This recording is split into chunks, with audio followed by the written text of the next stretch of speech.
Ito bang sinasabi ngayon na laban kay BBM na gumagamit siya ng illegal na droga ay dahil ba dun sa nangyari kay BP Sara dun sa Congress?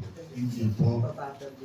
Ito pong paglabas ko, ito po yung tungkol dun sa inilabas ni Binibining Maharlika noong April 2, kung saan ibinandera po niya yung mga dokumento ng PIDEA sa kanyang vlog. At doon nga sinasabi niya na itong si Marcos ay nakatakda sanang i-raid ng PIDEA. Ako po lumabas hindi po para sa politika. Hindi po ako politikong tao. Ako po ang trabaho ko manghabol ng kriminal, manghuli ng kriminal, mag-file ng kaso, umating doon sa mga korte. Ito pong nangyari na pagtitestify ko patungkol kay Bongbong Marcos ay isang paraan ng aking tungkulin bilang alagad ng batas. Kung hindi ko man siya napanagot sa harap ng hukuman, papanagutin ko po siya sa harap ng taong bayan. Yun po, yung ginagawa ko ngayon, ito po yung dapat kong ginawa matapos kong malaman noon sana na ito ay gumagamit ng illegal na droga. Kaya ako ay nagkaroon ng personal na hamon. Pinormalize ko po yung hamon noong April 22, sumulat po ako sa Malacanang. May tatak po ng Malacanang Records Office, ganon din po ng Philippine Drug Enforcement Agency. Hinamon ko po siya na mag-hair follicle drug test. Pero hanggang sa ngayon po, wala pong aksyon. Ganon din po ang PIDEA.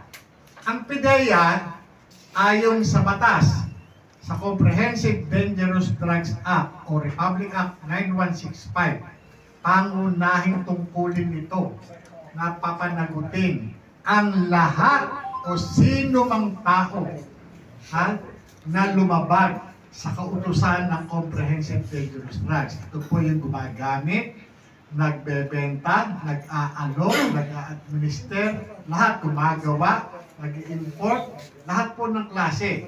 Wala pong sinabi dun sa batas ng RA 9165 na kapag presidente ka, exempted ka. Pag politiko ka, exempted ka. Ang sinabi ko sa PIDEA, gawin ninyo yung mandato ninyo, gawin ninyo yung authority nyo. Pero hanggang ngayon, wala. Noong panahon ko po, bilang hepe ng investigation, kapag malaman ko na ikaw ay involved at dumating sa aking lamesa, agad-agad ako magpapa-issue ng subpoena para sagutin mo yung aming mga katanungan. Ganun po. Pero sa nangyayari ngayon, nagkakaroon ng sabwatan, nagpapatunay lamang kapag mayroong usok, mayroong apoy. Pag may apoy, may usok. Walang lihim na hindi mapupunyag. Kaya nasa kanya. Nasa kanya para mamatay ang sunog, para mawala ang usok, magpa-hair follicle drug test dapat siya. Kuha po! Ayun. Maraming salamat po. Kasi parang ang lalabas tuloy niyan, papatalsikin si BBM, sino ang magiging presidente? O ano ba? Parang kung taong bayan kung sino mamili. Hindi po, kasi automatic vice president. Wala naman tayo.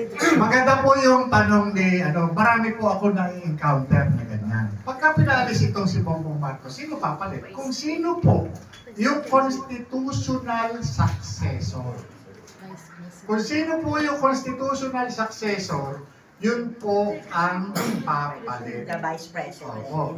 Pero, halimbawa, naging revolutionary government. Di ba?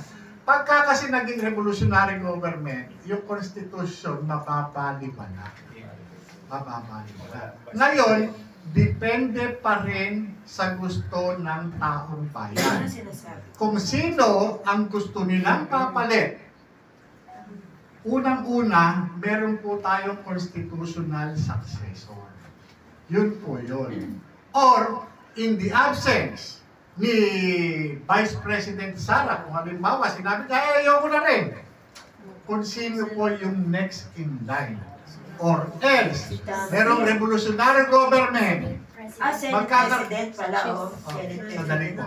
Magkakaroon tayo uli ng paggawa ng Constitution. Kasi kung ito po taliwas doon sa mga nakatala doon sa Constitution, magkakaroon ng pagbabago. Katulad nung nangyari ng panahon ni dating Pangulong Cory Aquino.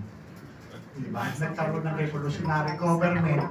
Yung Constitution po, binago.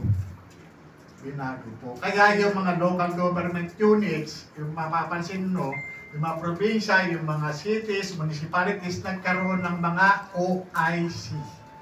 Di ba? Nagkaroon ng OIC at naghalal tayo ng 24 senador. Yung 12 una, sila po yung umupo para sa 6 na taon at yung huling magmula 13 hanggang 24, ito po yung umupo ng 3 taon. Yun po yun. So, ganun po yung nangyari doon. Ito po, sa atin, hindi po natin ginagawa ito kung para kung kaninong pabor.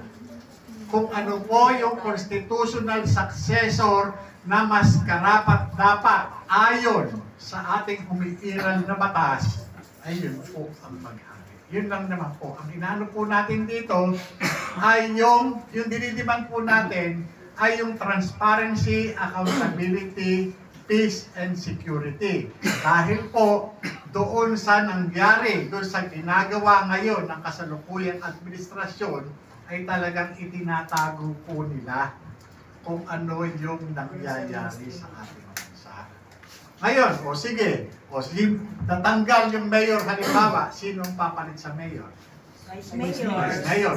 In the absence of Vice Mayor, First Vice Councilor. Councilor, katulad na nangyari dun sa Bamban. Yung natirang isa na konsihal, yun po ang inilagay. Kasi nga, parang suspendido rin ata. O lahat na naman. Ganun. So, meron pa tanong? Ito, dagdagan ko.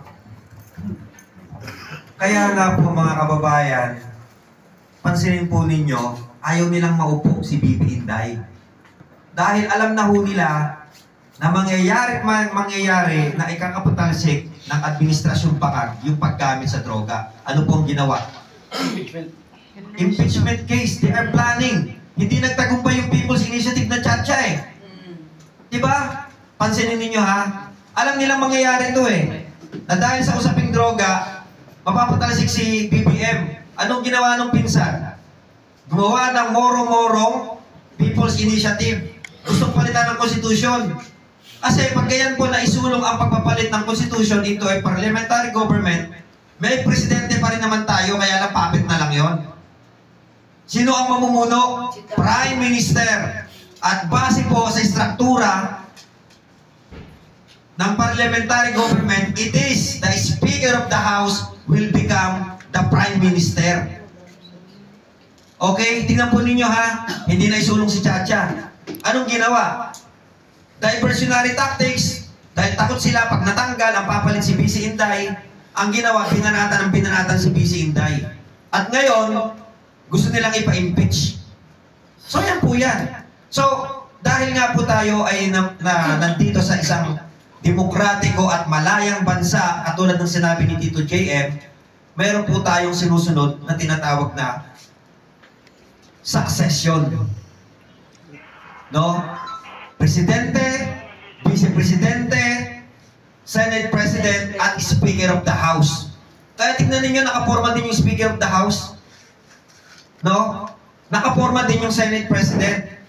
Kasi pag natanggal, napa-impeach nila, kung sakaling magtatagumpay sila, ang Vice-Presidente, at itong si Romualdez, may nangyari din hindi maganda. Or secondly, pag nawala ang Vice Presidente, it is the Senate President ang kasunod. Yun ang succession eh. Ngayon, masisisi pa natin na ang binigyan ng pinakamataas na mandato ang Vice Presidente. True. hindi natin pwedeng sisihin. Kahit na gusto natin manatili ang bangag dyan, pag nag-desisyon ng taong bayan, papasok tayo sa tinatawag po na rules of succession. At yan po ang ating demokratikong pamamaraan. Kaya nga ginugurgur si Bibi Inday eh. Kasi ayaw nilang maupo. Dahil matatapos ang lahat ng kasamaan sa Kongreso. Mabubulgar. Yan po yan. Naintindihan ko si Tita kasi tayo naman may kanya-kanya tayo. Ang daming ang loyalista eh. At baka magtaka po kayo, ako din, binoto ko si BBM.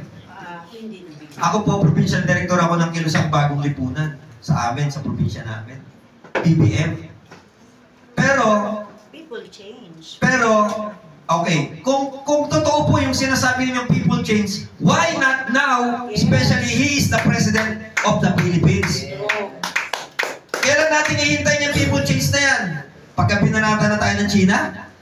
Pagpatay na lahat ng tao dahil itong mga adictos, benedictos, no, pag uwi sa mga bahay-bahay ninyo, may anak kayong adik, kamag-anak adik, lola ka, 85 years old, pumasok yung isang adictos, benedictos, langong-lango, natanggal lang yung kumot ni lola, nakita yung sakong, bukong-bukong, ang tingin, 16 anyos gagasain. Yan ba ang gusto ninyo? So, if the people has the right to change, especially when you're the president, why not do it now? Pwede naman eh, tayo mga Pilipino mapagpatawad tayo. Pero, kailan pa? Maghihintay tayo, patay na tayong lahat. So yan po yan. Binigyan po ng pagkakataon ang presidenteng bangag. Simula nung naupo, nakailang taon na. So hanggang kailan tayo asa magbabago?